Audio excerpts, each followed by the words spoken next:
దేశంలో ప్రపంచంలో ఎక్కడ కూడా థర్మల్ పవర్ ప్లాంట్స్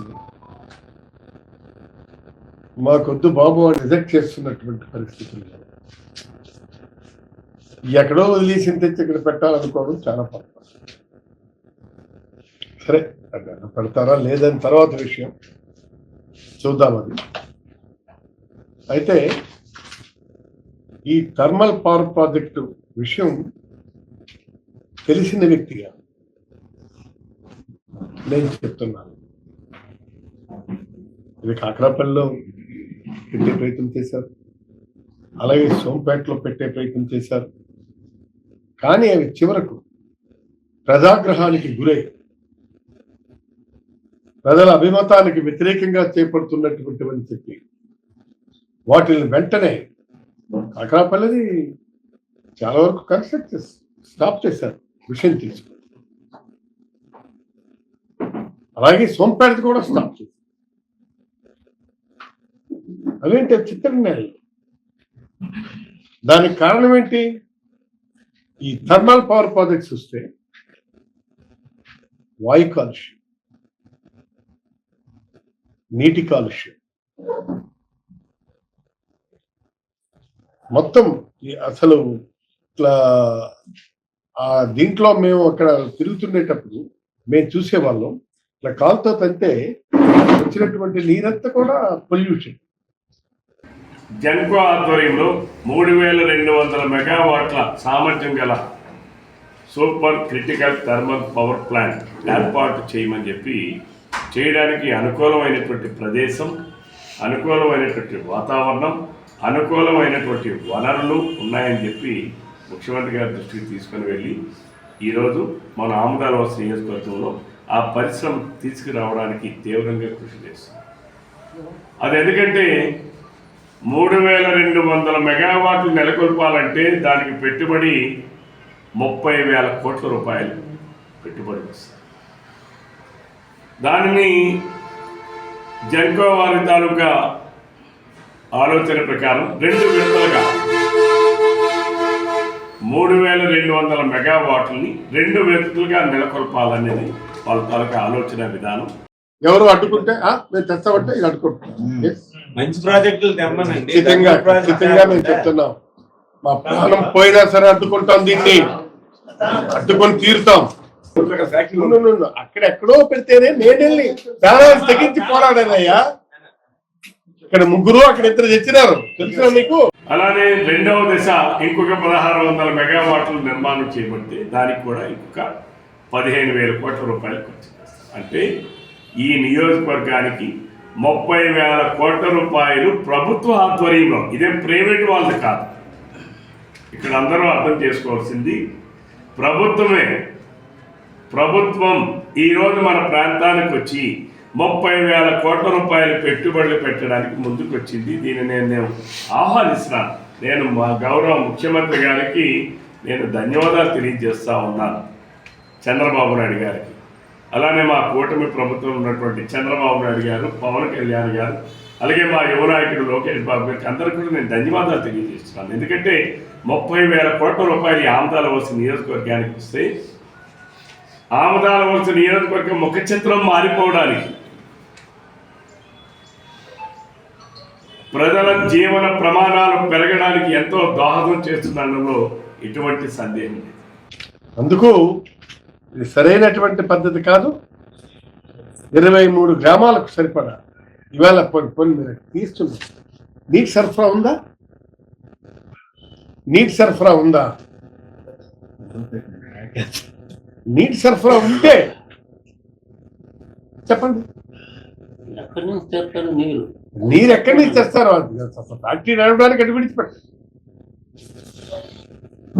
ఇవన్నీ కూడా సమస్యలు ఉన్నాయి. ఈ సమస్యలన్నింటినీ కూడా సార్ట్అవుట్ చేయాలి. సార్ట్అవుట్ చేసుకొని మీరు ఫ్యాక్టరీకి ఏమేమి ఇవ్వాలో మీరు చెప్పండి. భవిష్యత్తులో నాగావళి వంశధార నీరు రైతులకు అందకుండా పోవడం వల్ల జిల్లా ప్రజానీకం చాలా ఇబ్బంది పడుతుంది.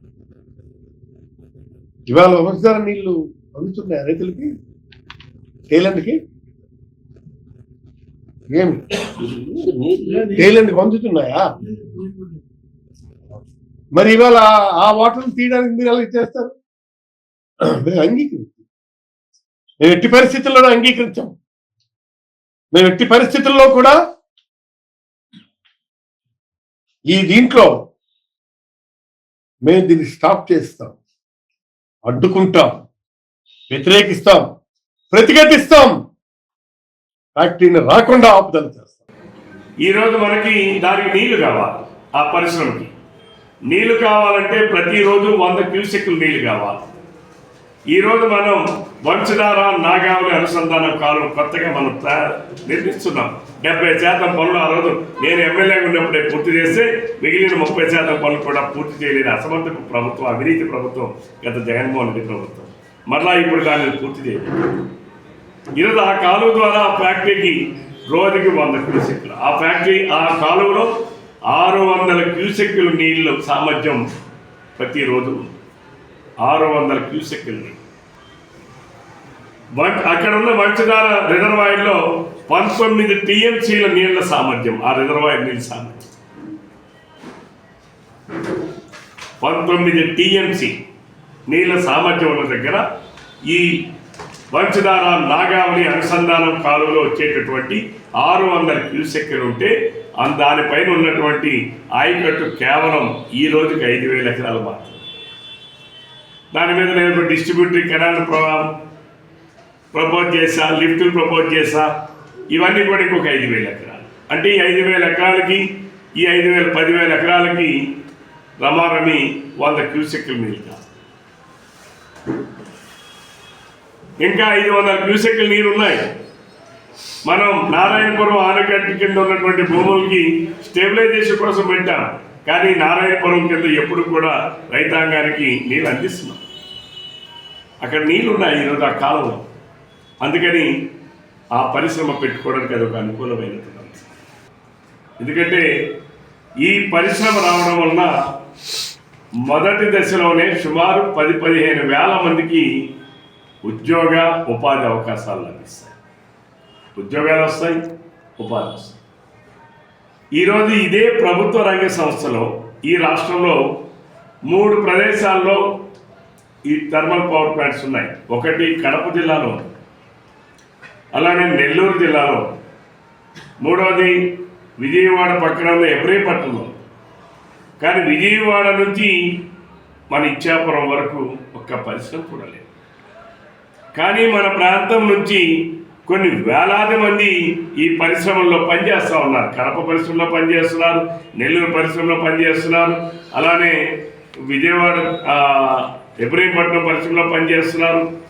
అలాగే ఉపాధి కోసం వెళ్ళే వాళ్ళు ఉన్నారు, రెగ్యులర్ ఉన్నారు, నాన్ రెగ్యులర్ ఉన్నారు, ఇంజనీర్లు ఉన్నారు, పెద్ద పెద్ద క్యాడర్లో కూడా చాలామంది పనిచేస్తున్నటువంటి వాళ్ళు ఉన్నారు. నేను చాలాసార్లు వాటి ఆ యూనిట్స్ని పరిశీలన కోసం వెళ్ళేటప్పుడు మన జిల్లా, విశాఖపట్నం, విజయనగరం, ఈ ఉత్తరాంధ్ర ప్రాంతం నుంచి ఉన్నటువంటి వాళ్ళందరూ కూడా, సార్ మన ప్రాంతానికి ఈ పరిశ్రమలు తీసుకొని రండి, ఈరోజు ఎంతో బాగుంటుంది, అభివృద్ధి జరుగుతుంది.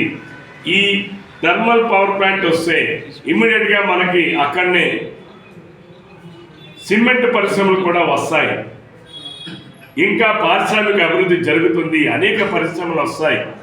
కాబట్టి పారిశ్రామిక ప్రగతికి ఇంకా లిమిటేషన్ ఉండదు. కాబట్టి మీరు కొన్ని వేలాది మందికి మనం ఈరోజు ఉపాధి ఉద్యోగ అవకాశాలు కల్పించబడే వాళ్ళు అవుతారు, మీరు తీసుకుని రండి అని చెప్పి నాకు గడచిన 5-6 సంవత్సరాల క్రితం నుంచి కూడా చాలాసార్లు మాట్లాడాను.